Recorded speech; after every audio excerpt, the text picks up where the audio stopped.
Welcome back to another episode of the Resellers Mindset Podcast. My name is Mike, also known as the Used Book Guy on YouTube, along with my friend and fellow full-time reseller, Johnny B. We help people start and grow their reselling businesses from the ground up.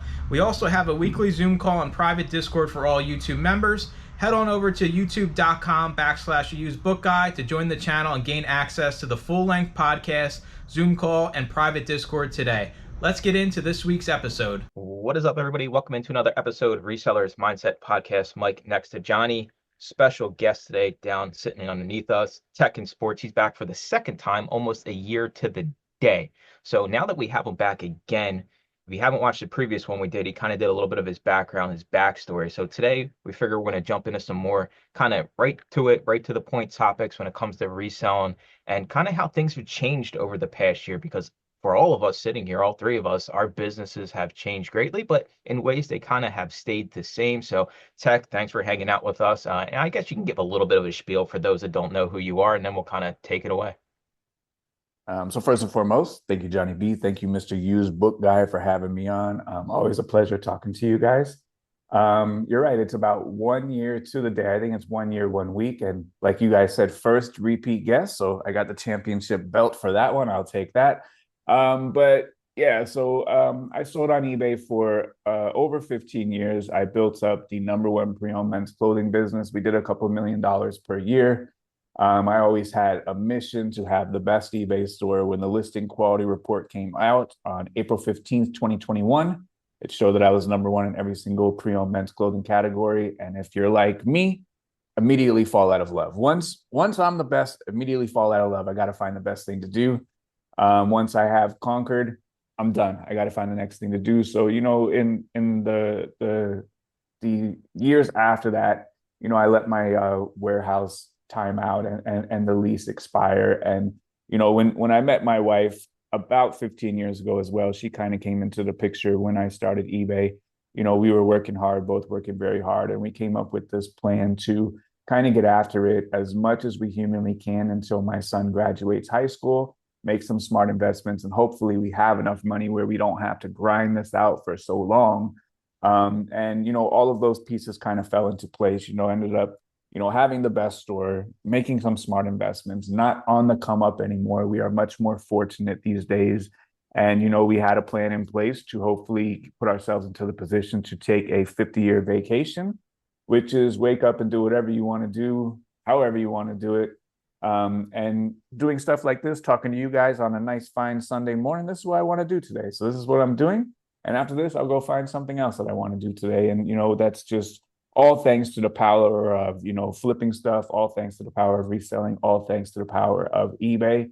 And that's why I still like making videos, like helping people, like answering every single question that comes through on Instagram, because I am someone who I don't want to owe anybody anything. So if Johnny does me a favor, I'm going to do Johnny a double favor. Johnny's never going to have a one up on me. I don't want anything, but I am so indebted to flipping and eBay and reselling that, I just want to give back as much as possible and try to help as many people as possible. Like I said, whether it's on Instagram, whether I see people in real life, if I can just help someone somehow with some little piece of information or a big piece of information, whatever it takes, that's what I enjoy to do. That's what I like to do, because there was a lot of times when I was trying to figure stuff out in 2008 when I started. We were in two wars. We were with Iraq, we were in Afghanistan. The housing crisis was happening. We were going through a recession. And, a lot of times I needed help with eBay. I didn't, for a long time, I didn't know eBay had sales comps. So I don't know how the word I was pricing my items. For a long time, I was writing every single address on the envelope and bringing it to the post office because I didn't know you could print labels on eBay. So I never had anybody to ask a question to about eBay, whether a simple question, hard question. The YouTube community wasn't built out the way that it is now. There wasn't an abundance of answers on the internet about reselling the way that it is now. So, if I could just give back, help people, hang out, have fun, perform my duties, then you'll never hear me being unhappy ever again. I think that's going to take me into the first topic I want to address. Is you talked about the recession in 2008. A lot of resellers today, or say over this whole year, 2024, they seem to be feeling it a little bit harder than, I don't know, years previous. But for those that don't know, Tech has a Patreon group, and we've basically had every one of his coaches on, and we're probably missing a few, but we've had every one of his coaches on the podcast, and they all are getting like super great results. It doesn't matter the platform or the category. So it kind of like, I don't know if it makes me jaded, because when I see people saying that the reselling business is on the downswing, my business has grown this year, and I see other people on other platforms, other categories that are also getting results. So it seems like the wave is, well, it's not what it used to be, but here I am talking to people every month on a different platform in a different category, and myself getting results. Like, what do you attest that to, the kind of mindset behind reselling over the past year? And what is your thought process behind, has it just been a rougher year for reselling? And maybe what does the outlook look like in your eyes? I mean, so like gone are the days where you could just throw up items with the expectation that they're just going to sell or sell themselves. Those days are gone. Like if you're not doing it in the proper way, if you're not continuously gaining an education, continuously understanding the customer, continuously understanding the platform and all of the changes that they're doing, you will get left behind. And I think that, for me, I started in a recession. I've gone through the recession, quote unquote recession, because they haven't, come out and said necessarily that it is 100% a recession. However, it did or does hit the definition of it. There has been a downturn compared to when the stimulus was received, money was raining from the sky, the entire world was closed, people were stuck inside, and they were shopping. Like back then, you could list anything however you want, and it's going to go not only sell, but it will sell for a humongous premium. And I think that, a lot of people did fall into this, when everything shut down and, people were working from home and, the entire world changed. They discovered the world of online selling. And these last, 3 or 4 years, especially, when you started doing this, and that is your kind of first impression, and that is your expectation that I could just throw up anything that I want. It's going to sell for a huge premium. It's going to sell quickly. There's stimulus money raining from the sky, and sales are at an all-time high. Like all-time highs eventually have to come down. Like you can't just have a trajectory of all-time highs forever. And the sales coming down is what we're seeing, because like, let's not beat around the bush. Like there is more money available. There's more money circulating today than any point in history and time. So like the money is out there, but the money is not getting spent with us or our listings for a particular reason. The money is out there. Now, is it spread out a little bit more? Does eBay have a little bit more competition? There's Amazon, there's Poshmark, there's Mercari. Yes, but like the money is out there. And if you look at the trends of like pre-owned clothing, for example, this year is like $45 billion in the secondhand market. It's expected to go up to $450 billion in the next 10 years. There is not a reseller alive or resellers alive that can maintain that trajectory. Like billions of dollars is such a huge amount of money, let alone $500 billion is expected to come into the secondhand market. So like the money is there, but this is the problem. And you can go right onto eBay, and you can go right onto Terapeak, or have they branded it now, Product Research, and you can search any brand you want to search. And they have two nifty arrows on both sides of the graph. The first graph tells you the seasonality and the price. You can go over, and they have a couple. And then the third or fourth graph will tell you the distribution of sales per sellers. So if you have 100 sales, an example, 100% of the sellers will get 100 sales. This is basic math, but they're not evenly distributed.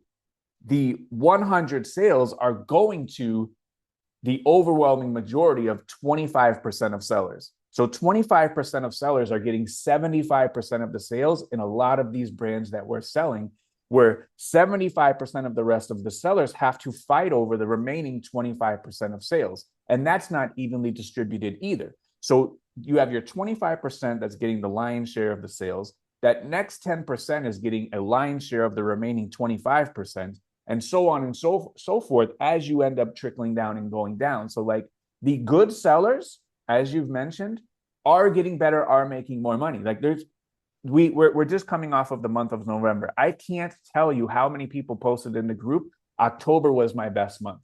Yep. October historically was one of my slowest months, but here in the group we have best months, best months, best months. And there's a bunch of different reasons for that. So like if you're just starting, if you're in grow mode, you know, but even people that are year over year have blown out last October's because, you know, reselling and eBay is a contact sport. If you just want to list an item and forget it, those days are gone. You used to be able to do that maybe in like 2015. You could list it, forget it, someone's going to come and get it. You used to be able to do that, you know, during the COVID era. You could list it, forget it, somebody's going to buy it. But the most amount of hate and vitriol that I ever got on a podcast was in 2021 when I said, everything is going to rise. The thrift store price is going to rise. Gas is going to rise. Your insurance is going to rise. Labor is going to rise. Your warehouse is going to rise. eBay fees are going to rise. All of these things are going to rise, and it will act as death of 1,000 cuts, and it will trickle down and decrease what our margin is, because all of these expenses are going to rise. There's more resellers bringing down the price of the item, classic supply and demand. So our price has come down on our offer. Our expenses have gone up trying to get our offer up. And the only way to absorb this is to get better and do more. And people don't want to hear you have to get better. People don't want to hear you have to do more. But if you made $100,000 in sales in 2021, $100,000 in sales in 2022, 100 in 2023, and you're going to do 100 in 2024, get that person on the podcast who says, I'm making more money today and my business has remained exactly the same. It's impossible. Everything has risen since then. So if we don't rise to the occasion and we get better and we do more, net, our sales are going to be down. And I think, you know, there's a few reasons for this. Reason number one, we love to source, we don't love to list. So we need to take an account and we need to audit. Where is the money? And I ask myself that every single day. Where is the money? Because wherever the money is, that's where I need to go. So where is the money? Resellers' money is in one of three places. Sitting behind them unlisted. That's where your money is. So you have 1,000 items back there and you spend $7 each and your bank account is empty. You have $7,000 sitting behind you. And you could call it a money pile. You can call it whatever cute name you want. That's a debt pile. Like your money is back there sitting and it's gotten you a debt. You have $7,000 behind you. You have no money in your bank account. That's reason number one. That's where primary, a lot of people who fail, that's where their money is. The second place where people's money is listed onto eBay. They've done a fantastic job. They've sourced items. They've photographed them. They've got them listed. They're up for sale on eBay. And if you have 1,000 items on eBay and you spent $7 each, you have $7,000 sitting on eBay. That is unrealized. You don't get any credit just for listing the item. So we need to make an assessment. Did I spend all of this time listing items that people don't want? And if you've listed items that people don't want, those items are never going to sell. It doesn't matter if you mark them down to 1 penny. If no one on the face of the earth wants them, it doesn't matter.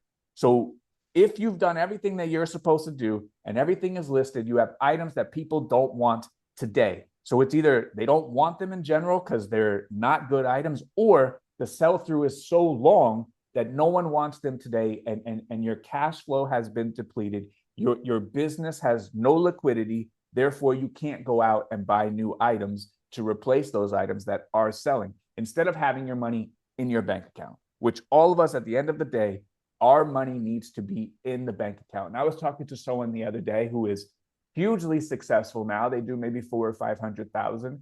And they said their biggest realization that when they joined the group is that when they first started eBay, they were doing eBay to like collect shirts and put them online. Somehow, some way, a switch got hit that they were supposed to do eBay to make money.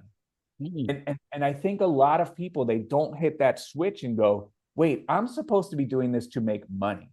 Like, if you want to do this for a hobby and like collect t-shirts, that's fine. But like the fundamental thing of why we list on eBay is to make money. So I think, you know, the whole COVID era, it was a great time to resell. Will that era ever come back? I'm not sure.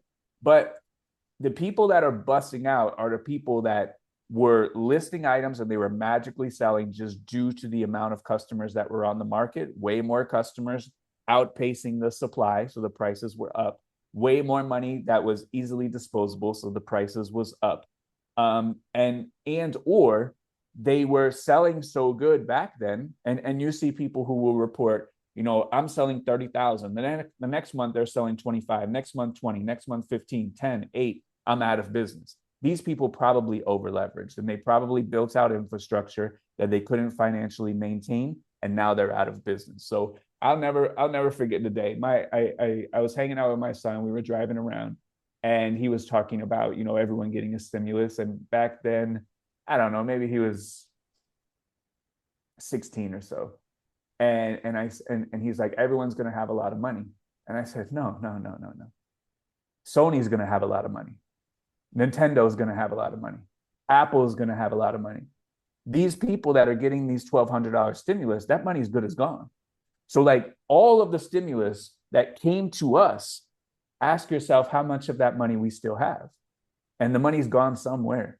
So like everyone got the money, but the people who have the money today are the people who had the money before the shutdown and the people who have the money now. And there was a saying that I heard a long time ago when I was really in my grind stage. I used to listen to like a lot of like inspirational stuff to get me through 120 listings at 2:00 in the morning, knowing I had to wake up at 4. And a guy on a video somewhere said, if you took all the money in the world and you evenly distributed it to everybody, the money would still soon find its way back into the same hands. So if you took every single dollar and you gave it to every single person, the people who know how to make money and know how to get money, that money's going to come right back. So I think that, a lot of people fell into this. A lot of people tried to turn a hobby into a business without the business, acumen. And that's really what you see today, because the prices have gone up. The quality of merchandise is not the same. So if you're still selling items in 2022 and it's 2024, that don't work. This kind of leads me into my subject I want to talk about a little bit. Outside of business, they say the first 10 million is the hardest to get. I've noticed, because I'm in various groups, people that are in the 6 figures, getting to 7 figures seems to be the hardest hurdle to overcome. Why do you think it's so difficult to go up from 100 to $7 or $1 million, essentially? Why does it seem to take people longer to get there? Outside of the numerical 10 times the number, sure. You have to change the kind of person that you are. So it takes years to get to that point for most people, unless you hit a crypto bazinga, like that's different, but it takes years. It takes years to build up that amount of cash reserves, because the money comes in and the money goes out. Yeah. The money comes in and the money goes out, and the money comes in and the money comes out. And I look at it and I've always visualized it like you standing on the beach. The waves come in forever. The waves are the customers, and they crash on the beach and they come up, and a little bit of that water touches your feet, and then the water goes back out. That's your money going back out. But the water that touches your feet, if you look down, you still have a couple water drops on your feet. That's the money that you were able to keep. That's your profit. That's you. The money that goes back out, that's our money going back out to the streets, going back out to work. And then those waves come back in. Like that's how I've always visualized it, where the money is always coming in, the money always goes back out, but we have to keep a little bit of this to make sure that we can pay our bills, and that, our personal interests and our finances grow while we always put our money to work. So it takes a long time. You have to change your mindset. You have to learn discipline. If you can't be trusted, and we all know these people, every single person knows someone where you can't trust them with $10. You can't trust them with $100. And if you can't trust someone with $10 or $100, how can you trust them with $100,000? So you have to be immensely disciplined to have a target, to develop a roadmap and a plan to get yourself to the $100,000 threshold. Or your first goal, my first goal was to get myself to $1,000 in savings. Okay, I did this. Now I have to do 10 times this to get to the next level and get myself $10,000 savings. And there were many times where I was making great money and I got wiped down to zero. That was almost a monthly experience for me. I was making great money, selling a couple $1,000s worth of stuff, making a couple thousand, bills come, things come, bang, I'm right back down to zero. I got to get back into hustle mode, and I got to make this happen all over again, because in 30 days, the same exact thing is going to happen, and I got to have these funds available. So My first goal was to get to $1,000 savings. With that 1,000, I try to get to 10,000. With the 10,000, I try to get to 100,000. And the way that I did it was the same exact way that I made the first dollar is the same exact way that I got to 1,000. The way that I got to 1,000 is the same exact way that I got to 10,000. The way I got to 10,000 was the same exact way that I got to 100. And that's the same way that I got to 1,000,000. I didn't wake up every single day with a new bright idea. I woke up every single day and did exactly what worked the previous day. So I have 15 years experience of doing the same damn thing over and over and over again. So people see me, I can go to any flea market in the United States of America, I don't care where it is, and I can go there and dominate because I have 15 years compounding building of the same experience. Could I wake up tomorrow and say, you know what, I'm going to try to sell cutlery? And then I go to a flea market, I'm going to find no items because it's my first day selling cutlery. So how many people find something that works, wake up tomorrow and choose to do something totally different? Those reasonings are beyond me. I don't understand that. If you find something that works, wake up tomorrow and do it again. Wake up tomorrow, do it again, and do more of it. So when I made my first dollar, I had to do 100 times more to make my first $100. I had to do 1,000 times more to make my first 1,000. I had to do 10,000 times more to make my first 10,000. But it was never find something that works, wake up tomorrow, try something totally different. We need one idea. We don't need 20 ideas. There's a million ways to do it. We only have to choose one. Choose one, figure out how to do it, because this is the problem. Everything works. You just have to figure out how to make it work. Like you could run a business that sells tiddlywinks for a penny each, and you could build that business. That business can work. Everything works. We just have to figure out how to make it work. And like the way that I've made it work is spend $5, sell something for $25. Pocket a $20 profit, rough numbers. Like that's what I have found that works because $20 profit items, I have gained the education. I have put enough boots on the ground to hit enough thrift stores, hit enough flea markets, make enough relationships where these items are available in abundance. I can process them. I can list them correctly. I can separate myself from every single person on eBay with the proper keywords, proper title structure, most enticing offer, the best return policy, an accurate description, good photos, good dispatch time. Like I can separate myself from everybody else on eBay. So there's a lot of times where people say, oh, that item never sells for me. That item sells fantastic for me because I have figured out how to sell it. I have figured out whatever the customer is looking for. I've unlocked that. So the beginning of your business is very hard. The middle of your business is very hard. The end of your business is very hard. But once you get more money, like they say, like the first million is the hardest million, it's absolutely correct. Because then you can get to the point, you can transform your business. And this is what I have done. And I'm still learning this. I'm still a student every single day. You can get to the point where you can allow your money to work for you, not so much you working for the money. So as I've grown, as I've matured, and I've been selling on eBay and running business since I was 25 years old. I'm 40 now. For 99% of my life, it was me waking up every single day, getting after the money, me breaking my back, me 100 miles an hour, 20 hours a day. That was me for 99% of my life, my working experience. I'm just now starting in the last couple of years to figure out how to get the money to work for me. And my first exposure or taste of this was buying a piece of real estate. So I bought the piece of real estate. It still requires work. It is management, but like I'm not there today. I'm not there right now. And the rent will be due for today's portion, which is going to be due at the end of the year. But also it is an asset. So that asset has risen in value without me having really to do anything. It's just kind of risen. So that overall has increased the net worth, increased, potentially I can go sell it and then I get more money back, way more than I put in. So like that kind of helped me. I started using, CDs in the bank. And like, I'm not an expert on this, but like I started using some CDs a couple of years ago. Maybe you get 5%, whatever. You don't have to work for that money. You're putting your money to work. I started really building out my businesses and trusting people that are really, really trustworthy, really have their head on straight, and utilizing them to help me build a business where I don't have to be there every single day. And speaking of COVID, that helped me a lot. When COVID happened and the entire world stopped and we were supposed to be home for 2 weeks to flatten the curve, it ended up being 6 months in Florida. I used to go with the tree crew every single day, and I used to make sure every T was crossed and I was dotted. And I used to come home and I used to do eBay. When COVID happened and we had to stay home for 2 weeks, if you remember, people were dropping in the streets. They were spraying like fumigation in the streets. No one knew what was going on.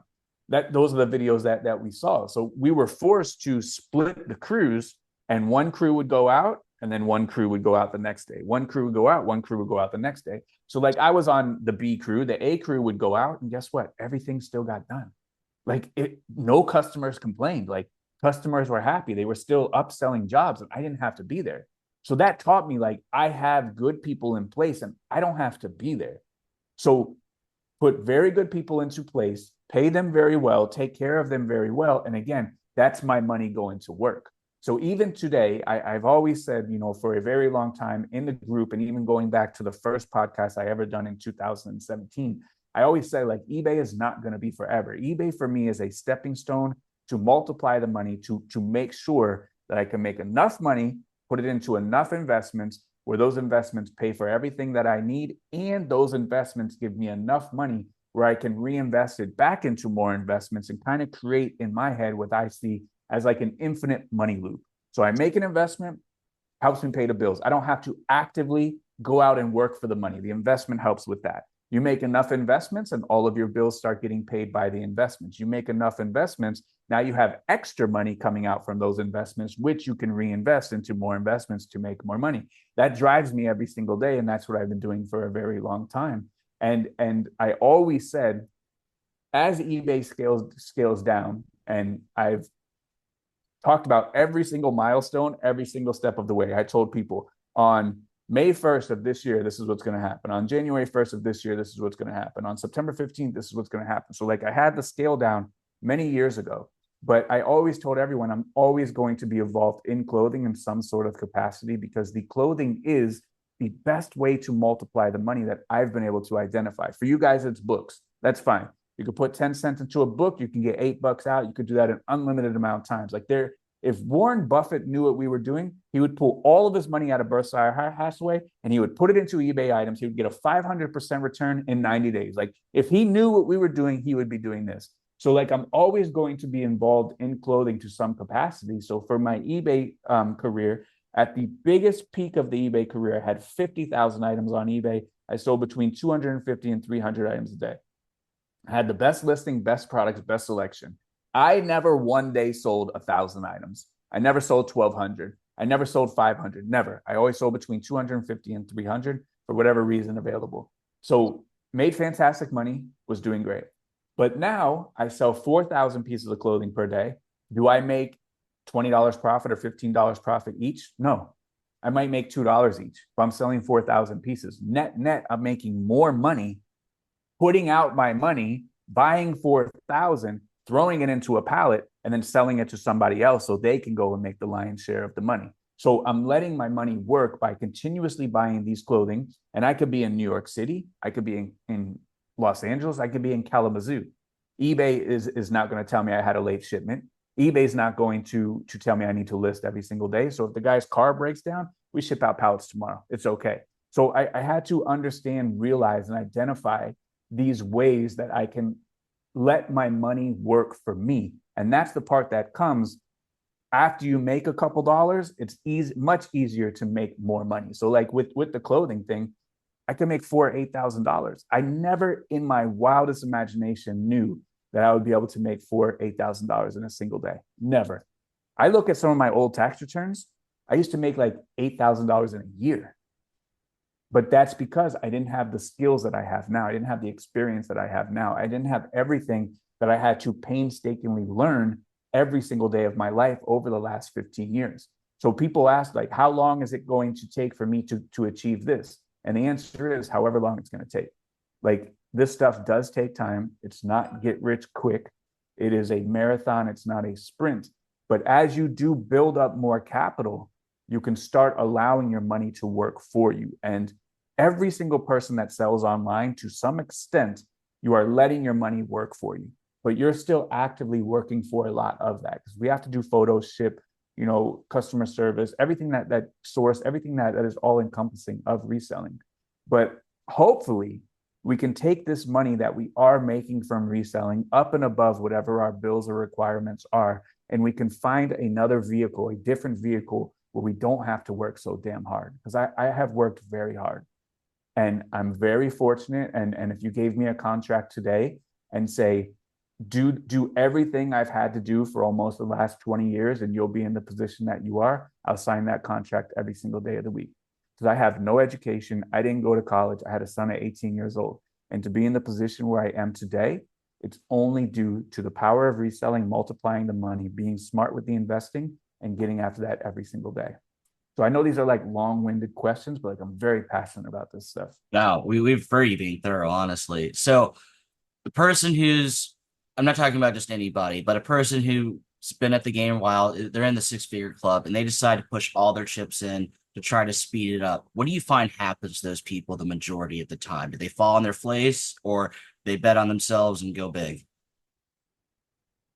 I think like the speeding up part, I think is dangerous for reselling. I think that because there's so much processing involved, and then the processing costs time. And if you want to buy your time back and get an employee, now your overhead costs go up so much. So I think that like there has to be a healthy, steady growth.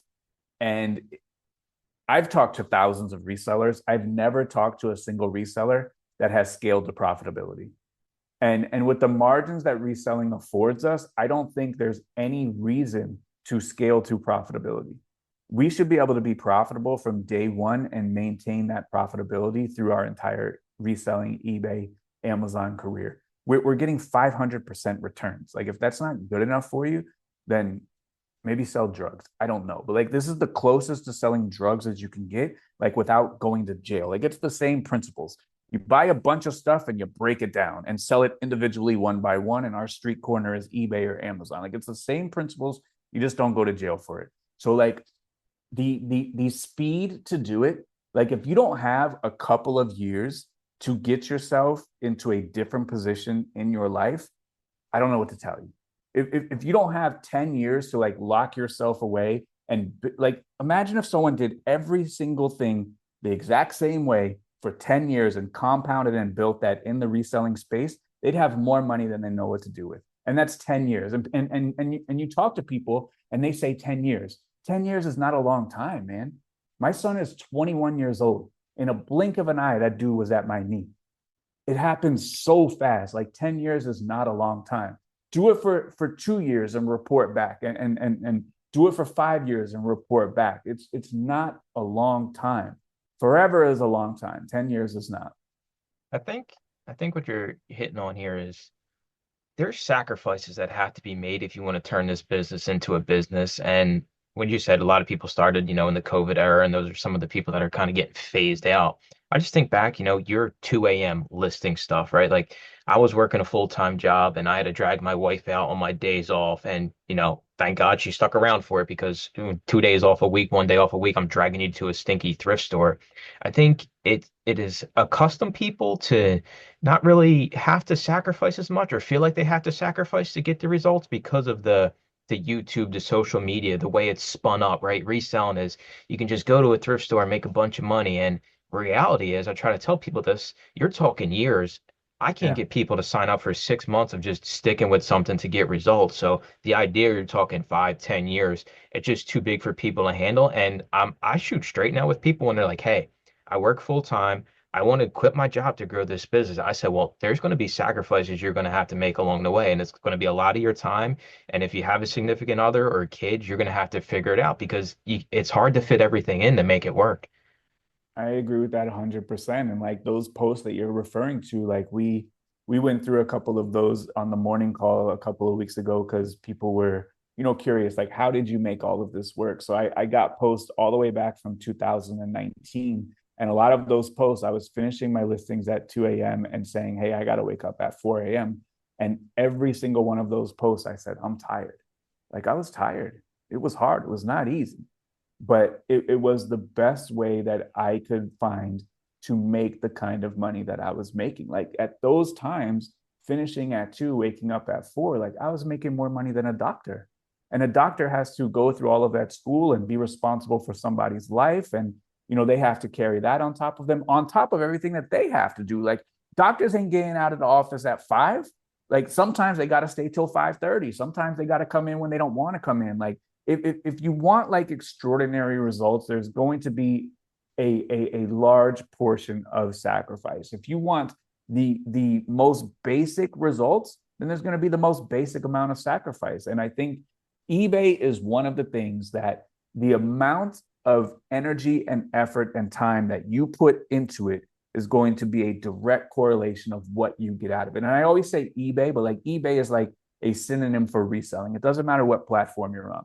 Reselling, the amount of time, effort, and energy that you put into it on the front side is a direct correlation of what you get out. So if you see the people that are doing the bare minimum listing, inconsistent, bare minimum product research, throwing up junk, bare minimum everything, those people are going to get the bare minimum results. If you see the people that are actually putting in, extraordinary effort, extraordinary energy, doing great research, consistent every single day, these are the people that are doing fantastic.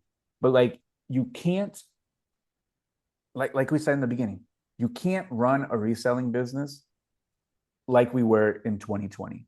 Brands in 2020 are not good in 2024. If you're still buying those at the same clip for the same price and listing them, in the same percentage, those brands have fallen off. We have to constantly cull the bottom 10 or 15%, 20% of our brands and replace them with the new kid on the block. Like there's new kids, there's new brands right now that are very popular that are at the thrift store, starting to get into the thrift store, flea markets, garage sales, where the old ones have fallen out of favor, falling out of style. We have to constantly cull this. And one of the ways that we can do this is I've always done an aged inventory markdown strategy. So for me, as the item gets older, the percent goes up and the offer becomes more enticing. So if I priced it at $50, you mark it down, maybe it gets all the way down to the point where it's $25, and that's enticing enough for someone to purchase the item. Once upon a time, they used to sell for 50, now they're selling for 25. Did it fall out of favor? Is there more on the market and the demand has remained the same? So the supply has outweighed the demand, so the price is coming down. Various reasons why items can come down. But when items get to my most aggressive markdown, I take an inventory or an audit of them. Am I seeing patterns? Are certain brands that used to sell out before they were getting marked down this much now all in the most aggressive markdown? Are certain sizes, do I have to stop picking up men's extra small because even if it's a fantastic brand, it's in my most aggressive markdown? We have to audit our inventory. Are items that used to sell fantastic no longer selling fantastic? If the answer is yes, we need to come and we need to do our research and we need to identify new items. On one of the calls, I said, you know what? I'm going to identify a bunch of new brands today. In 45 minutes, I identified 18 brands that will get you $20 to $50 plus profit, 90-day sell through just in the golf polo category. 18 brands. But all of this auditing, all of this running markdown sales and promotions, all of this doing homework and education, all of that comes after we're done with what we already have to do. And that's the extra, that's the sacrifice. Did I want to clock out after my listings were done and go do something else? Absolutely. But that's doing a disservice to my business because my business isn't getting better. The education, taking an hour and doing mind-numbing scrolling, it sucks. But that's what you have to do to get those new kids on the block that are actually coming in and people are finding and having success. We have the zip code call. So to do the zip code call, to study the sold, study the comps, learn your customer, do audits of your inventory, run your numbers, make sure everything is all situated. All of that is like extra because people want to source, photo, list, ship, and then they're done for the day. But what about all this other stuff that we have to do? That's like extra. And if you do this other stuff in place of source, ship, photo, and list, then you don't get your listings up. So then we hear the people that go, oh, well, there's so much to do, like I can't be consistent. This is the sacrifice portion of it. We have to do the things that we got to do. And this is the crazy part about like having freedom. And a lot of people join reselling to have freedom. You have to do certain things. There's a requirement and a commitment to do certain things every single day to have freedom. It's like a conundrum. Like, in order for me to have the freedom that I want as a reseller, I have to be consistent every single day as a reseller. It's crazy. There is no like ultimate freedom where you don't have to do anything and have no obligation. But in order to have the freedom that reselling allows, we have to actually do certain things every single day. There's no getting away from that. And those things that we have to do on top of the things that we have to do, that's where the sacrifice comes from. Because a lot of the studying, a lot of the running the numbers, a lot of the figuring out promotions, a lot of figuring out markdown sales, a lot of all this figuring out stuff, that's after and in addition when our work is already done. We can't just play, oh, I'm going to do research today and this whole week and not get any listings up. That doesn't work either. So like the sacrifice comes with all this additional stuff that we must do in addition to the things that we have to do. I think you hit it on the head here. I do truly believe that the blueprint is out there for every single person to be successful reselling, well, no matter what the platform is. But it's those people that are actually going to put in the work and make the sacrifices are the ones that are actually going to see the results. And what happens here, some people might sacrifice for a month, maybe 2 months. Right. And like you said, with the money management side of it, if I'm up at 2 a.m., right, there's only so many days, months I'm going to be up at 2 a.m. and my bank account is still $0 before I give it up. And I think that's where people fall into the trap is, well, I feel like I'm sacrificing, but the bank account ain't going up. Well, then there's something else you have to address in your business. And you said it earlier, it's hard to take criticism, right? Like if I bring you over into my house and say, here, break down my business, what do I have to change? What kind of looks out of whack to you? And as a store manager at CVS, like people could not take criticism, but I'll be the first one to take it, right? Like hit me with what I'm doing wrong or maybe something I can do better. And that's like the whole benefit of like listening to your podcast, having Johnny sit next to me every single week is because there's always ways we can improve. There's different people doing different things. And most people just feel like, well, this is how I do it, and this is the right way. And I'm just here to tell people, like, just open up your ear for 5 or 10 minutes and have somebody else give you a little bit of perspective and just take it into consideration a little bit. But yeah, the sacrifice when your bank account ain't going up, there's something else going on. It's not your sacrifice, you're doing it, but there's something else wrong with the business. So there's a couple things. So people, first and foremost, are intimidated and afraid of the numbers. And we have to get over that. Numbers are the numbers. They're not going to lie. They're not going to do anything. They're not going to hurt you. Numbers are the numbers. They are black and white. They don't lie. There's no escaping them. So people are afraid and intimidated by those. People love to talk about numbers when the numbers are going up. People run away and choose to ignore the numbers when the numbers are going down. So like for me, I do every single month on the 10th, I reconcile my net worth. So like everything that I have under management, every single chainsaw mower that I have for the businesses, my eBay inventory, my liquid cash in the bank account. I do this every single month on the 10th. And I do this because on the 1st, you got a bunch of money coming in and out. So like on the 10th, most things are settled. I do this every single month on the 10th. And I do it because the numbers don't lie. And if we don't pay attention to the numbers, we don't pay attention to the money, it starts to slip and it starts to disappear. I'll tell you this, when real estate is booming, I can't wait to the 10th because I know my money's way up. When real estate is kind of stagnant or it starts going down a little bit, I start, but I still do it because the numbers don't lie. So like when things are going good, people love paying attention to the numbers and looking at them. But when they're not going so good, we need to figure out why. And I think resellers, we don't ask ourselves why enough. Like, why does eBay want us to do this? Why, when I list this in a certain way, it works? Why, when other people do this, this is working? Like a lot of people are running promotion sales and they don't know why. Like, why are you running a promotion sale at that percentage? Why? Well, I don't know.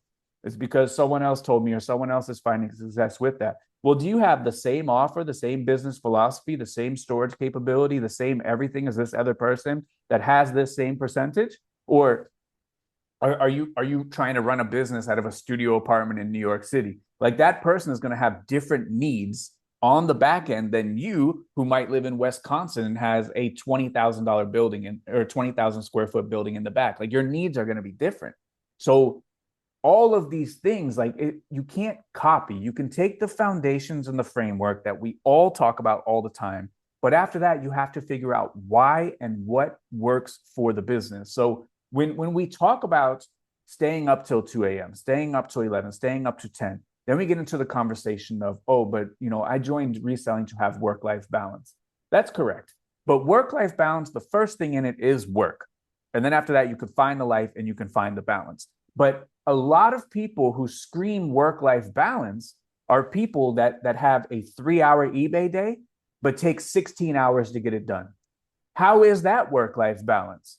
If you have a 3-hour eBay day, it should be done in 3 hours. But if you have a 3-hour eBay day and it takes you 16 hours to do it, you don't have work-life balance.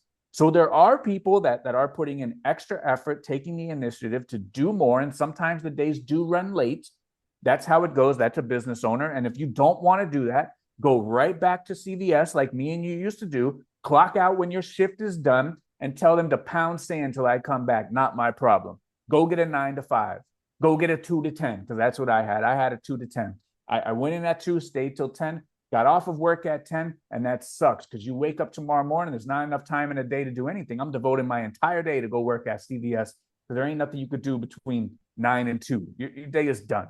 So go out and go get a job if you don't want the extra responsibilities of dedicating your time to your business and getting better, because there is a humongous difference between signing the front of a check and signing the back of a check.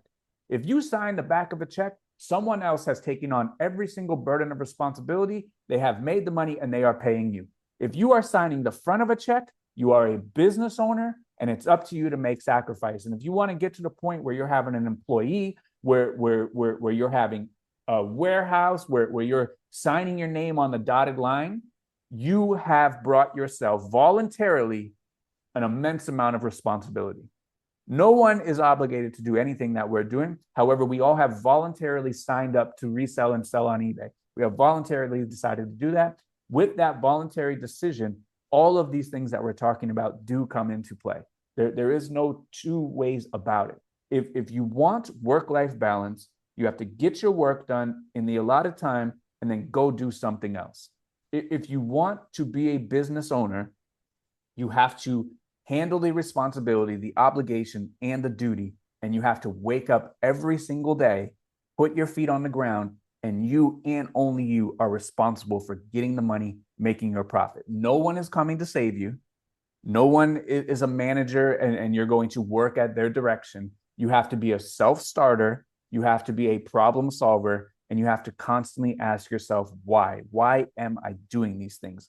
Challenge the things inside of your business. Challenge yourself. A lot of us, we have limited beliefs. We are capable of anything that we put our time to, put our education to, put our skills, put our experience to. We can accomplish great things.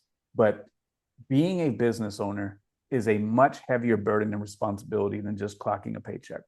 And a lot of that burden and responsibility comes with doing these extra things, making these sacrifices, and putting in this additional time, which a lot of people don't want to do. So what I've noticed is a lot of the more successful people have made their work life very simple. Everything's generally the same. Their systems are refined to a point. But what I find more on the 6K figures, they try to reinvent the wheel so often versus going simple over and over and over and over again. And there are some people who do something very complicated and are very successful with that overcomplication. But by and large, the 7-figure, 8-figure people, it's just very, very simple and plain. Why do you think we get in our own way with overcomplicating, or we're trying to make better than sliced bread, essentially? Why do we do this? I think a lot of people, they associate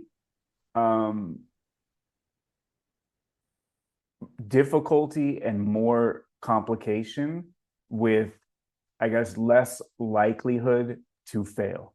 So for me, I grew a multi-million-dollar eBay business, the number one in the entire world in my category. By far, nobody was even close.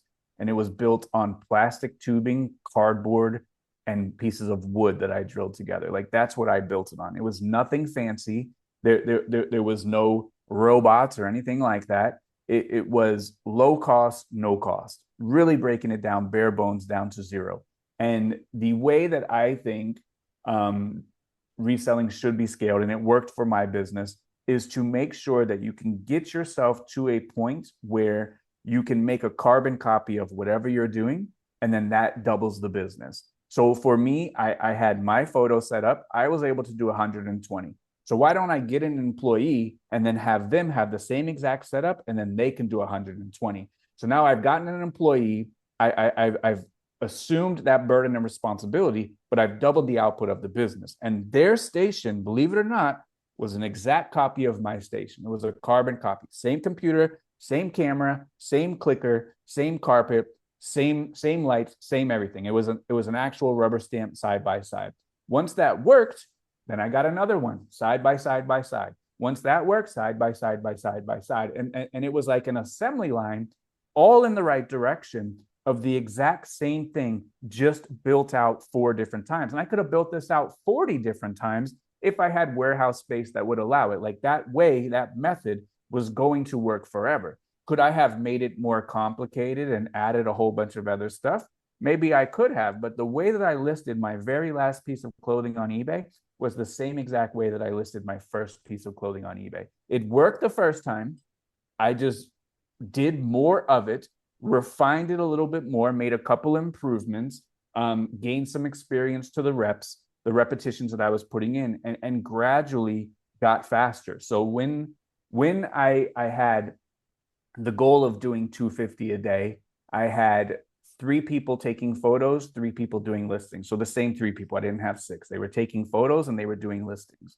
So they would all get to the amount of listings that we needed. We needed 360 a day because I needed to do 7 days worth of work in 5 days, because people work 5 days, not 7. Only business owners work 7. So they would go home Saturday and Sunday. So they needed to get to 360 a day in order for me to have 257 days a week. When we first started doing that, they would be able to get all the photos done, but not all the listings done. I would have to spend a couple hours drafting the rest of the listings. A couple of weeks go by, they're able to get all the photos done and all the listings done. I didn't change anything. A couple of more weeks, a couple of more months go by, they're able to get all the photos done, all the listings done, and get a head start for the next day. I didn't have to do anything. Eventually, they got so good at getting 360 items done every single day that we became 11 days ahead. That's how fast they were doing it. I didn't change anything. They just got faster by them having the muscle memory, figuring out little things that worked individually for them to speed up their process, getting better at the listing process, listing basically with their eyes closed. And by them just repeating the process, they got better. So when you have a business, the first hire that a business makes is going to be a generalist. It's going to be someone that does the exact same thing as you. You want to double the output of the business. And a lot of resellers, they hire for the reason of, I don't like to do this, so I'm going to hire this out. And when we hire for, I don't like to do this, so I'm going to hire it out, your output never increases. So if I don't like to take photos and I don't like to list, I love to source and do everything else, so I'm going to hire a photo and a lister to do the same 20 that I used to do. Technically speaking, you have voluntarily taking a pay cut, because you are paying somebody to do the same 20 that you used to do without them. So if you're going to hire somebody, your output needs to go to 40 in order to afford and offset the new financial burden that you have instituted into your business. And whenever you hear me talk about the business is sitting right here next to me. They are a silent participant in this podcast.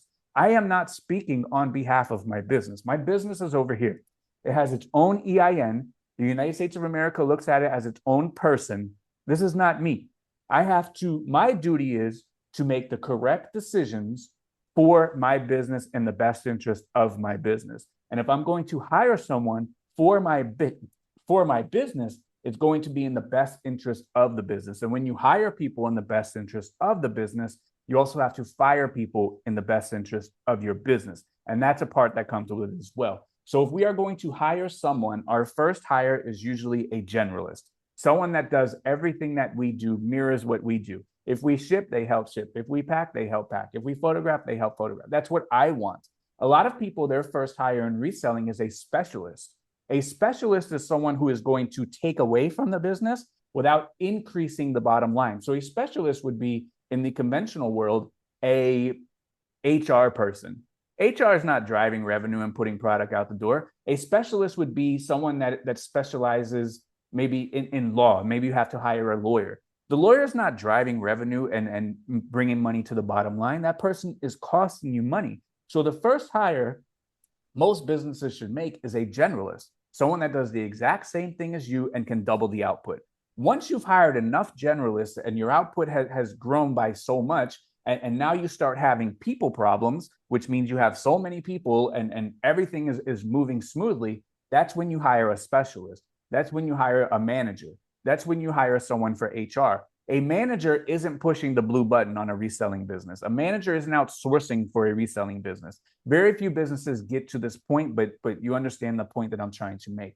When we hire a specialist, the output doesn't go up. We're just subcontracting out a portion of what we don't want to do.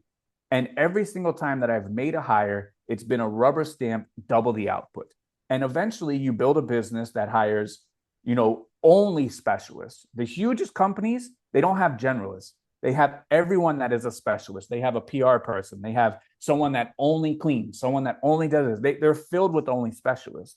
But for us, our hires need to be generalists. They need to be side by side with us. And every single time that we make a hire, the output needs to go up proportionally. So for us, when we were listing 360 a day, that was 120 every single person. If I had a $20 profit, that's $2,400 a day in profit for every single person that I hired. And I was paying $20 an hour, so I was paying $160. So it was costing me $160 to put up $2,400 in profit every single day. $1 million in profit every single day for $160 was my cost. Now, if I hired someone for $160 and said, I'm not going to list anymore, you're just going to do my same 120, the business would have still sold the same amount, but I would be out $40,000 as a voluntary pay cut because now I'm paying this person to do a portion or a piece of what I used to do. So even though I was hiring people, I was still doing the work right along with them, because as you hire people, the revenue generation, the profit should also increase proportionally to the people that you are bringing around. And that's why for me, when I reached 100,000 or when I did my first hire, that's why my business exploded. So in 2019, I did $1.2 million, almost 1.3, and I did that by myself, no employees. When COVID hit, I started really paying attention more to eBay because everything was shut down. I was forced to do so. That was the only thing that I could do. Mm-hmm. And from 2020 to 2022, I built the company from $1 million to $5 million in sales. That's because I was adding people, I was adding processes, I was adding more revenue generating arms of the business. I also opened up a brick and mortar store. I started doing a little bit on Whatnot. I started dabbling into the wholesale, where now it's only wholesale, and the business has just increased from there. So I think that's where a lot of people get stuck, is that they start hiring people and maybe they hire too many specialists right at that point to do portions of the business that they don't want to do. And when you do that, you take a voluntary pay cut rather than hiring someone who's going to work alongside you, be the same generalist, almost have their own eBay business inside of your eBay business. And then they could just list their items, sell their items, and you just keep doing that the same way, same thing. I got a fun hypothetical for you, because I've had a discussion with people that lived in high expense states like California and New York.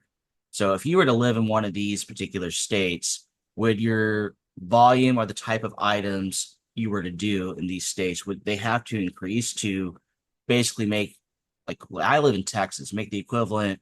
I would probably have to work maybe half as less, I think, than if I were to live in California or New York, honestly. So I've had the pleasure of going to both recently. I was in California for about 3 weeks, New York City for a month.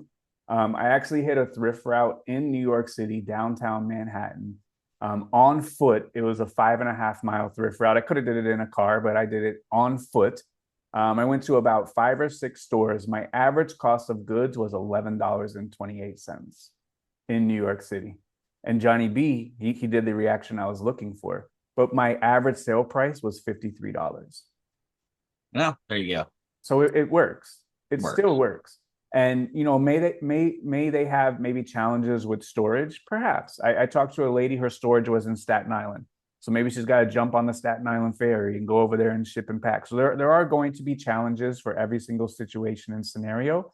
But when I went to New York City, I'll tell you this. Down here in Florida, we have a pretty high cost of living as well. The thrift store prices were the same. There was one store up there that was about 10 or 20% higher than the others, but we have stores down here that are 10 or 20% higher than the others too. The thrift store prices were the same. The flea market prices were the same. But in New York City, they don't have any junk. The stuff that they have over there is fantastic stuff. Where for me, I have to sift through a lot of junk to find winners. They have really good stuff up there. So maybe your infrastructure cost is going to be a little bit higher. Maybe, the rent for your apartment is going to be higher. Maybe, but you can spend $10, $20 per item in New York City and you can get $100 profit items. And I did that 2 weekends in a row at the flea market. I did that at the thrift store. I identified a vendor at the flea market who ended up having other stuff where I went to their house. I didn't know who they were. I didn't have a car. I got into an Uber, went to some city in New Jersey that was an hour away in an Uber, and I bought $50,000 worth of stuff, a retail price. I bought it for $5,000. And it ended up being a company that has 100% sell through. It's in like the Lululemon category, has 100% sell through. But I found out I started talking to people at the flea market. I found out that this company had a storage unit where they used to store some of their items and they lost the storage unit. So they had a whole bunch of stuff still brand new with tags where someone won the storage unit on an auction. And now this stuff was out at the flea market. So like the thrift store, the street vendors, I got a $500 jacket off a street vendor for $20. I got a $300 jacket off a street vendor for $30. There's money everywhere. So while they do have some increased costs and overhead, you can't just walk down the street in most cities and there's racks of clothing sitting there and pull out a $500 jacket for $20. Like that pays your storage for the whole month, $20. Or, have access to a tremendous flea market, right across the river, or, network with these people. Like there's stuff everywhere. When I went to California, I pulled $100,000 of stuff in California, dead stock from the back of some old building that had rats, roaches, water, and mildew. Like the stuff is out there. We just have to put ourselves in the position to go get it. And like, as I go, and this is the thing too, you find all this stuff in the big city and they go, oh, well, you can only find all that stuff because it's in the big city. Go to somewhere that's a small town. I've gone to places where the town is 3,500 people. I found plenty of stuff.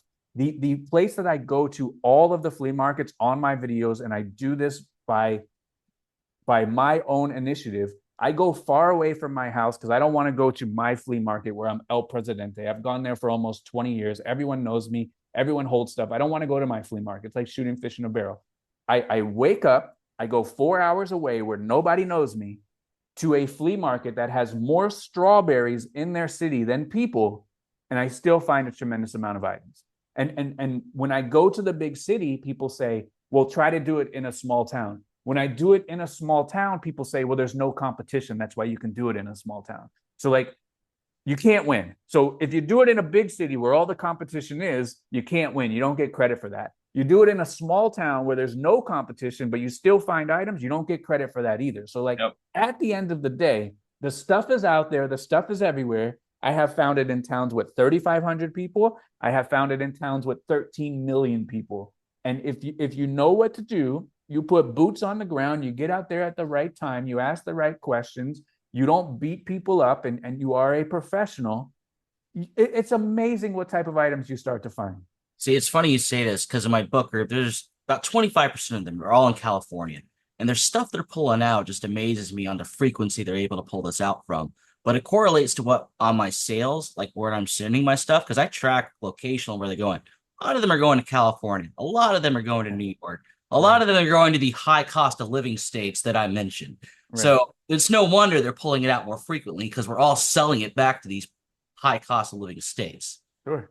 And at the end of the day, we can move. Like we could just move. Exactly. And like every single person that lives in a small podunk town, is no more than a half day drive from a mega metropolitan area where they can go find stuff.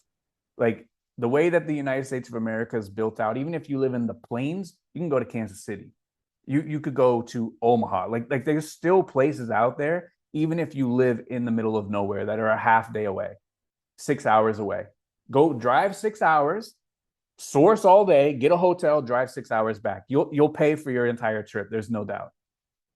What do you feel about the natural progression of getting better sources? Because I look back when I started, it was always like the Goodwill, the Salvation Army, and now I preach to everybody in my group, like, let's rely on thrift stores last, right? Because now in our business, at least, a lot of thrift stores scan the items and they keep the good stuff for themselves. So I'm a huge proponent of, all right, where can we get our stuff that isn't the thrift store? Maybe go up a little bit and get better quality stuff. And believe it or not, usually when you go up the river here a little bit, it's cheaper. So not only do you get better quality, it's actually cheaper. Do you think that kind of plays into the whole people aren't getting results or they're not what they used to be because everybody just relies on that thrift store to have everything they need? And in reality, it's changed so much over the past, 6 months versus you were talking 4 years here. So Mike, disregard where the best items are. Don't worry about that. Only go to the closest thrift store to your house and only go there once a week. I'm done, dude. I'm bankrupt. This is over. Wouldn't that be utterly ridiculous to recommend? But Yeah. that's what people are doing. Disregard where the best items are, only go to the 3 closest thrift stores to your house and get whatever they present you and then come back home.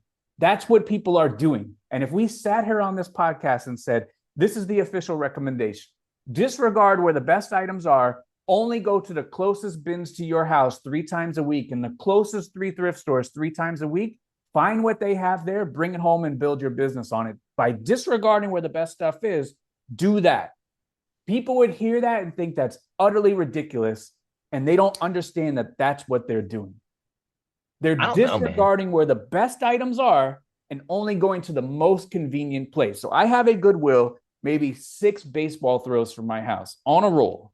You let the ball roll, I can pick it up and throw it 6 times, I'll hit the Goodwill. That Goodwill sucks.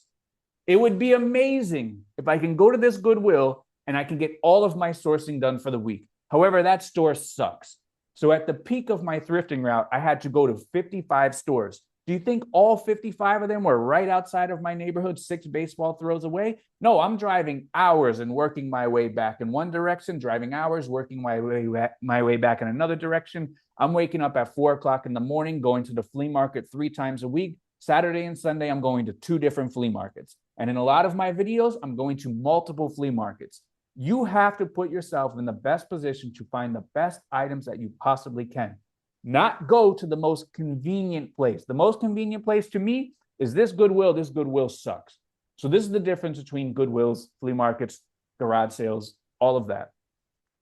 The thrift stores will have a steady supply of the bread and butter items.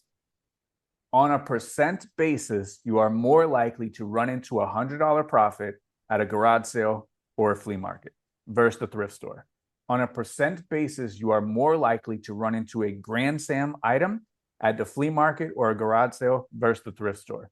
On a humongously disproportionate percentage, you are more likely to run into a business-changing, life-changing deal at a flea market, garage sale versus the thrift store. I have got so many $100 home runs at the flea markets, at garage sales. I've got so many 20 pieces that I'm going to make $1,000 on at the flea market, at the garage sale. I have got so many business-changing, life-changing deals at the flea market, at the garage sale. I've never walked into a thrift store and have found a deal where I'm going to make $10,000. Have found a deal where I'm going to make $50,000, $20,000. I've never found that at the thrift store. However, the thrift store is all reliable, constant supply, constant flow of these bread and butter items. And the bread and butter items are the items that meet the metrics. If your metric is, as an example, and it could be anything, you can have a $10 profit in a 6-month sell-through. If every single item that you picks up meets that metric, great. You can have a $20 profit in a 90-day sell-through. Great. You can have a $100 profit with a 1-day sell-through, so long as every single item that you pick up meets, and this is the important part, meets the metric. When we talk about meeting the metric, What does that mean? That means those are the worst items that we pick up and accept into our business. Every single item above a $20 profit is a better item. Every single item above a 90-day sell-through with a $20 profit is a better item. So that metric of $20 profit and 90-day sell-through, we're not tied and bound to that. That's just the worst item that we're going to accept into our business. And every single item is going to meet or exceed and be on top of that. So in reality, if your metric is $20 in a 90-day sell-through, your average profit is going to be above $20 profit per item, because the worst item that you accept into your cart is $20. And all of our business decisions as resellers start and end when we accept that item and we put it in our cart. Because when we accept bad items and put them into our cart, every single business decision after that is how can we fix that problem that we just committed. If you don't commit the problem, you can focus your attention and time on actually building your business and having those be your decisions. But if you accept garbage items into your cart, every single decision after that is trying to fix that problem that you just committed. So thrift stores, they're great, they're fabulous. But if you really want to make gains, if you really want to put yourself into a position where you are finding really fantastic items, they're not in the thrift store. Thrift store is reliable. You can find $50 items. You can find $100 items every now and then. You get lucky and find a $200 profit item. Great. But the thrift stores are getting smarter. They're culling the inventory. They're putting it online. And even if they're not profitable online, which we had this discussion this week in the group, even if Goodwill is not profitable, which they are, even if they're not profitable putting items on online and it's a waste of time and they're better served selling it in the Goodwill stores, that part doesn't matter. They can be not profitable doing that. The problem is $100,000 a month we're taking out of that store that used to go into our pockets and is now going into a different endeavor for them, which may be profitable or not profitable. That part doesn't matter. Those items have been eliminated from the store and given to someone else, whether it's an Amazon account. You know how many Goodwills have Amazon accounts? You know how many Goodwills have eBay accounts? Some of the biggest accounts on eBay are Goodwills. These items used to be in the store, so we have to get better than them. We have to show up more often. We have to put in more reps, touch more clothing, gain more exposure and experience, and we have to outsmart them in their own game. Like Goodwill is outsmarting a lot of people, and that's why a lot of people are failing as well, in addition to everything that we've talked about. So like, we have to constantly put ourselves in the position where the best items are, not put ourselves in the most convenient position. I have a Goodwill bins that's literally within walking distance of me, and I'll never go in there. They have nothing for me. And people were like, man, if I had a Goodwill bins, like I'd be rich. I'm like, well, maybe I should rent this place out and put in the listing. Sure. Great for a reseller because the bins Right. is within walking distance. Yeah, Go excellent ahead, Johnny. location. Give me $20 and I'll tell you where it is. So I got two things for you, based off everything you just said. So bread and butter, I think people get confused with junk a lot of the time, because bread and butter to me, I see as like a Stephen King book versus James Patterson, which is an abundance. Both are everywhere, but one I should pick up and one I should leave it where it lies. And I'm wondering your thoughts on if most people still do not know what a bread and butter item is, kind of deal. Like both are going to sell. It's just one's going to sell for 10 times the money. Yeah, so I think that we should identify the metrics. The metrics are our desired profit and how long we want the item to sit and sell for. So how long do we want our money out before we realize the profit? And those items that are kind of in that zone or in that area that meet the metric, meet the sell-through metric, the profit metric, and we kind of run across a lot, like those are the bread and butter items. Everything that is outside of that, so if you want to make a $20 profit, the $50 profit items, like those are the outliers. We don't always run across $50 profit items, but like the thing about outliers is outliers don't scale. The bread and butter, the desired metric, those items that we constantly run into and constantly, kind of keep the gas in the engine, or like those old steam locomotives where you constantly got to fire in coal to keep them going. Like that's the bread and butter, the foundation of our business in respects to our product offering. Anything like in that next kind of echelon of items, those are going to be those outliers, those more profitable items, those home run items, those those grand slam items. So both of them, we need both of them. And we also need deals. And I was talking about this the other day. We need like deals. We need to come across those items where we can make $500 when we buy 10 of them, where we can make $1,000 when we buy 20 of them. And like when you go to the flea market, we need to find the people that have the items on a reoccurring basis. Like we need to walk across that vendor who's got $500 worth of stuff and he's selling it for $50. Like we need those deals too. And like if we can get the bread and butter, we can get our outliers and we can run across those deals, then you become unstoppable. I agree. And my next one here, I said this on a podcast not too long ago, and they probably hate me for saying this. Hi, Hunley and Sam. I said most people probably should stop doing lots or bundles or assembly of these items to try to make $1 off this massive quantity you acquired somehow, some way. And I see this in the book world so much, probably in the media world in general.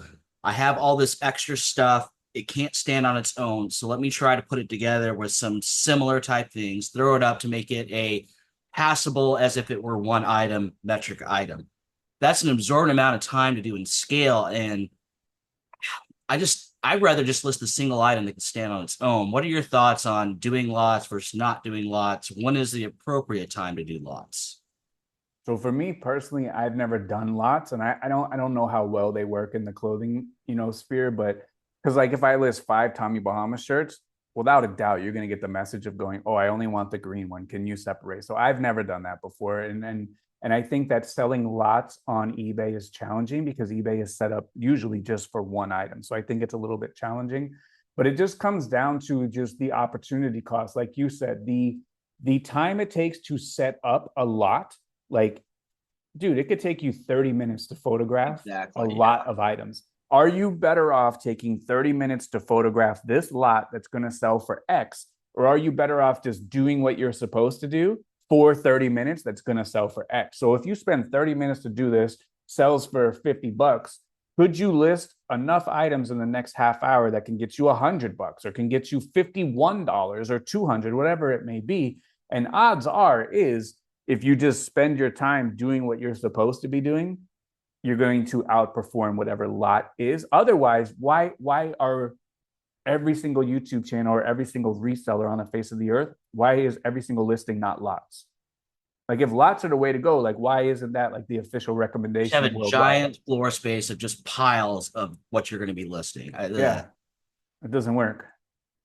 I want to get into the idea of eBay. You have your days, you mark things down in days. I think the big thing I realize is you might have a desirable item, but the price is out of line. And when I used to do eBay half-assed, I'll be the first to admit, I never went back a single time and like checked to see if the market's changed or maybe you or Johnny came on the listing with a quantity of 50 and undercut me. And is that like a big reason why people don't get their money? Because I'm a firm believer now that I'm in the same mindset you have is I'm not getting paid till the item sells, right? So if maybe when I listed it, it was a potential $20 bill, but if I lower it today and take my $3 that I can actually get, if I drop it down, I'm going to take that $3. Do you think a lot of resellers just don't go back and revisit the items they listed and that's where all their money's tied up and that's why they wind up going away?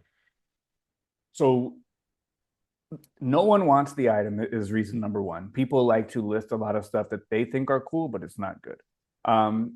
Someone likes the item, but it's only one person on the face of the earth, and it takes them a long time to find your item. That's sell through. That's where number 2 is. Number 3 is like you were saying. Maybe you see a comp that was an astronomical outlier, and you go, "Oh, this is market price." That happened one time. Maybe you see a couple that was maybe an outlier. You price it at that. Maybe the market has decreased. Maybe there's an error in the listing. Maybe there's a typo in the title. Maybe you put short instead of shirt. That happens a lot. Maybe you have, some sort of discrepancy between title, photo, and item specifics. Maybe the title says extra large, the photograph says large, the item specific says large. That causes customer confusion. So that's going to happen. Maybe some items just fall through the cracks. And that's what happens sometimes too. Like, so for me, when I sold clothing, I used to concentrate on maybe 30 to 50 brands. So I would get the same type of items all the time. And some items, exactly the same, would sell all the time. But there would always be one that kind of like fell through the crack and worked its way down and no one ever got it. That's just how things go sometimes. Maybe it has a flaw, maybe something. So there's some kind of discrepancy on the listing for whatever reason, doesn't result in a sale. So you can go back, audit the listing and ask yourself, figure out, why is this item not selling? Let's, revisit the price. Okay, the price is good. Let's revisit our title.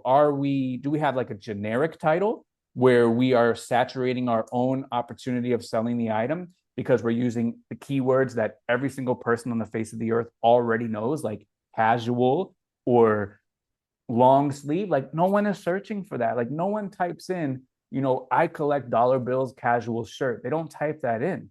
But like, if you had the pertinent keyword and you maybe included my name into that shirt that you're wearing, someone will actually find it and it's going to come up. So like, we have to ask ourselves, are the keywords pertinent to the item? Are we creating separations from the competition of everyone else that lists on eBay? And if everyone else that lists on eBay is very generic, very intermediate or beginner level of knowledge, and you have a better level of knowledge and you can identify a keyword, like for a hiking item, maybe ripstop, because for a hiker, maybe ripstop is important. But if you don't have ripstop and they search for, Patagonia ripstop pants, 99% of people have been eliminated from the game. They're done. 3 people know the keyword, they have ripstop. Now you have a 33% chance of getting sold versus a 0.0000033% chance of getting sold. So having that identifiable marker, that pertinent keyword that your customer is actually going to search, that's going to help you too. So rework the price, identify and assess the market, put in keywords that actually move the needle, not junk keywords. Make sure all of your item specifics match the photo matches the title. And if everything is good and it still doesn't sell, we have to ask ourselves, does anybody want this? We have to ask ourselves, does anybody want this in the amount of time that I'm comfortable presenting this item for sale? If not, then the item gets marked down and we make it more enticing, because every single item on the face of the earth has a one-day sell-through at a certain price. Can you afford to sell your item for the one-day sell-through magical price? And the answer is usually no, because we usually need to make a profit. But like, the closer we can get to that 100% one-day sell-through and still afford us the margin that we're looking for, that's the spot that our items should be priced. Because for me, I don't care what the market says. I disregard the market. If Johnny B want to sell his items for $20 and I want to sell mine for $18, good luck, Johnny B. He's out of business. Johnny B's business is not my concern. The eBay business, the eBay market is not my concern. My market is my market. I have bills to pay. Johnny B ain't coming up to me and going, yo, looks like you had a tough time on eBay this month. You need a little bit of help on the bills. It ain't happening. So your market is your market. Bless your heart on your market. But if I can get this item $2 cheaper and I can make the same margin as Johnny B, but I can be $2 cheaper and Johnny B can't be $2 cheaper because he paid too much or his overhead infrastructure is too high, good luck to Johnny B. That's not my problem. My problem is a selling problem. Every single reseller has a selling problem. We all have selling problems. We have selling problems because we all need to sell more items. So forget what the market is. I need to make this amount of profit in this amount of time. Good luck to everybody else. And every single time someone else makes a sale, I take it personal. You guys shouldn't get sales. I should get all the sales. So I want to operate and conduct my business in this manner. And I don't care about Johnny B's business. I don't care about your business. I care about my business, putting food on my plate, building my business. And that is the United States of America in a nutshell. We are a capitalist society. They don't care about your business. They care about making money. And until we understand this, nothing else matters. I'm so glad you said this, because we had somebody on the media call. I won't disclose her name because I don't want to embarrass her, but she was mentioning how she couldn't compete with high-end media sellers, like secondhand sell, big time media player. Do you think they care? No, they don't. They don't care. At all. And I made a sale and I pulled it up and I showed her. See, second sales price at $8. Me over here, $30. Still sold mine because look at my listing compared to theirs. Technically, they should have way faster sold theirs over mine. But again, quality listing and doing the rules of eBay, the algorithm, knowing how to do it properly. And I also told her to stop doing lots. That's why But we also don't know how many they've sold at $8 for you to sell yours at right. 30. They're going to sell 10,000 more items than me on any given Sunday because they're that gigantic. So they don't care if they're selling theirs for $8 or 80 cents probably because they can just put more up continuously. Right. I mean, you just summed everything up. I think we're going to wrap it up here. What you just said is like that 3 minute, you got to get your money. Like, who cares what else is going on? Like, that is, I try to tell people this so much. Like, you have to get paid to be in business, right? And like, I got 4,500 items at Amazon. If somebody came to me today and said, Mike, you'll make $3 on every single item. Sure, I got some items in there that are 20, 30, 40, $50 profit. I'm taking that money today because technically we should be a better business owner and we can find better items, better brands, and we can just rinse and repeat this, right? But if you don't have the mentality of it's all out there for the taking, you just got to be willing to do it, then you're always stuck in, well, I can't make the bills. My items don't sell. And I'm just glad you dove into YouTube the way you did because it's always there for people to just be like, well, there's no difference between tech and somebody else who shows up at that flea market besides him just going in, having a conversation and knowing what to look for. Anybody can do what you do. Like, and that's how you come off and that's how you are, right? You're not like, well, I'm special. You're like, no, you can do this. Anybody can do this. And I show people exactly where I go, exactly what time I show up, exactly who I buy from, everything. And there's nothing fancy. I record the videos on a cracked phone. I record my podcast on a laptop with no special camera on headphones from a Galaxy S10. These headphones are probably 10 years old in an empty room. I do all of this on purpose. All of this is to show that you don't need anything special to get started. You just need to get started. Could I have a nice fancy background like our good friend down here with the library behind us? I sure could, but for me, I have nothing. I have nothing. I have no special talents, no special advantages. The only advantage is that I put myself in the best opportunity to find the best items. That's it. And it's best items, best price, not best price, best items. I want to pay a fair price for a fair item. I don't want to get everything for a penny and find the best items that I can for 1 penny. That's a different model. So we don't need anything. We just got to wake up every single day, take action. Don't listen to this as if it was the TV. There's much better stuff out there on TV. Go watch maybe LeBron tonight or go watch Desperate Housewives. Watch whatever you want. They're more entertaining than this. Listen to this and take action. If you're going to listen to this and take no action, then you've done yourself and your business a disservice. Yeah, and just necessarily just because somebody's on a different platform or has a different business model, like I'll probably never sell on eBay again, but like I take things away from what you say in the podcast. Don't let that limiting belief that just because somebody's on a different platform has a different business model that you can't still learn from them. I mean, we talked about it earlier. All the coaches from your Patreon group we've had on completely different business models, and every single conversation there's something I can take away. And I'll never sell on Poshmark. I'll never, do the categories they do. I'll never sell a car part. I can't even fix a car to I could barely pump gas in the thing, but you take things away from business models. So we appreciate you. And next year will be round 3. Well, and that'll be exciting. So yeah, man, we'll have all of his links down below. Most of you know where he's at, but I'll tag him down below. And thanks for hanging out with us, Tech, as always.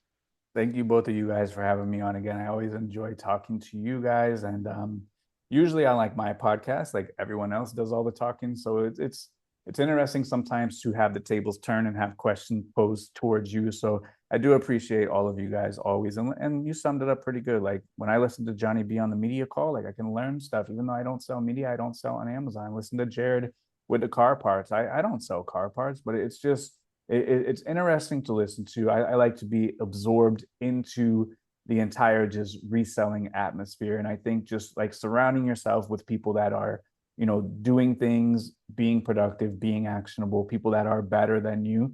I think, you can only go up and only, excel what you are already trying to do. So, it doesn't take any special talent or skill to do this, but you just have to do it and do the same thing on a daily basis. It's mundane, it's boring at times, but we could all be out there digging ditches as well. So we got to put everything into perspective. We appreciate you. We'll talk to everybody in next week's episode. Thanks for listening to another episode of the Resellers Mindset Podcast. Today's full episode and all previous episodes are available to all YouTube members, along with the weekly Zoom call and private Discord. Head on over to youtube.com/theusedbookguy and consider joining for as little as $2.99 a month.